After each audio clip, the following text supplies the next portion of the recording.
1 लाख का कितना होगा। जी हाँ दोस्तों, बहुत सारे लोगों का ये सवाल होता है कि 1 लाख का कितना हो सकता है। अगर हम बात करते हैं स्मॉल कैप म्यूचुअल फंड के बारे में, कई लोगों का क्वेश्चन आता है कि 1 लाख रुपए का कितना बन सकता है।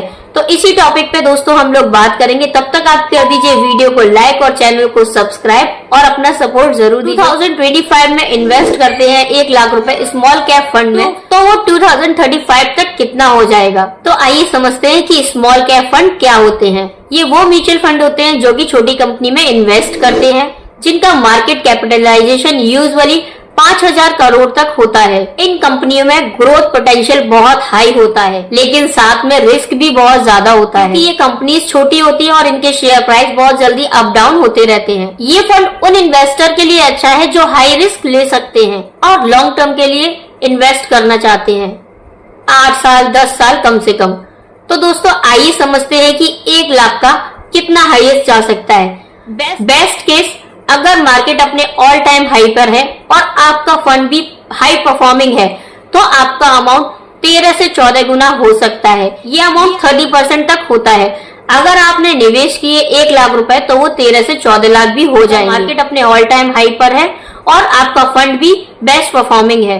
दूसरा केस हो सकता है एवरेज केस, अगर मार्केट अपने हाई पर नहीं है लेकिन आपका फंड टॉप परफॉर्मिंग है, तो 8 से 9% का रिटर्न मिल सकता है, यानी कि 8 to 9 लाख रुपए। यह रिटर्न 23 या 25% होता है। वर्स्ट केस, तो दोस्तों अब बात करते हैं वर्स्ट केस की। अगर आपका फंड वर्स्ट परफॉर्मिंग है, चाहे मार्केट हाई हो या मार्केट लो, तो भी स्मॉल कैप फंड 5 से 6 गुना का रिटर्न दे सकता है। ये रिटर्न 17 से 18% के बराबर है।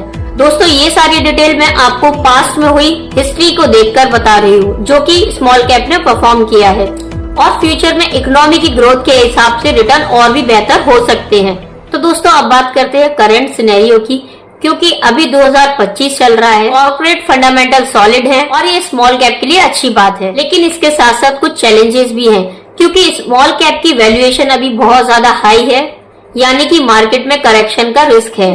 लेकिन लॉन्ग टर्म में 7 साल 8 साल 10 साल में अभी भी स्मॉल कैप में पोटेंशियल है, खासकर उन इन्वेस्टर के लिए जो कि हाई रिस्क ले सकते हैं। तो दोस्तों अब आपके लिए कुछ टिप्स रहता है। अगर मार्केट थोड़ा सा भी डाउन होता है तो स्मॉल कैप ज्यादा डाउन होता है in comparison to large cap. Investment horizon 8 से 10 साल का होना चाहिए। रिस्क प्रोफाइल सिर्फ हाई रिस्क टॉलरेंस वाले इन्वेस्टर के लिए सूटेबल है। डाइवर्सिफिकेशन, अपने पोर्टफोलियो में लार्ज कैप और मिड कैप भी ऐड करें, जिससे कि रिस्क डाइवर्सिफाई हो जाए। फंड सिलेक्शन, टॉप परफॉर्मिंग जैसे कि quant small cap fund, Nippon India small cap fund या HDFC small cap fund focus करें, लेकिन फंड मैनेजर की ट्रैक रिकॉर्ड और कंसिस्टेंसी जरूर देखें। एक फाइनेंशियल एडवाइजर से कंसल्ट करना भी एक स्मार्ट मूव है।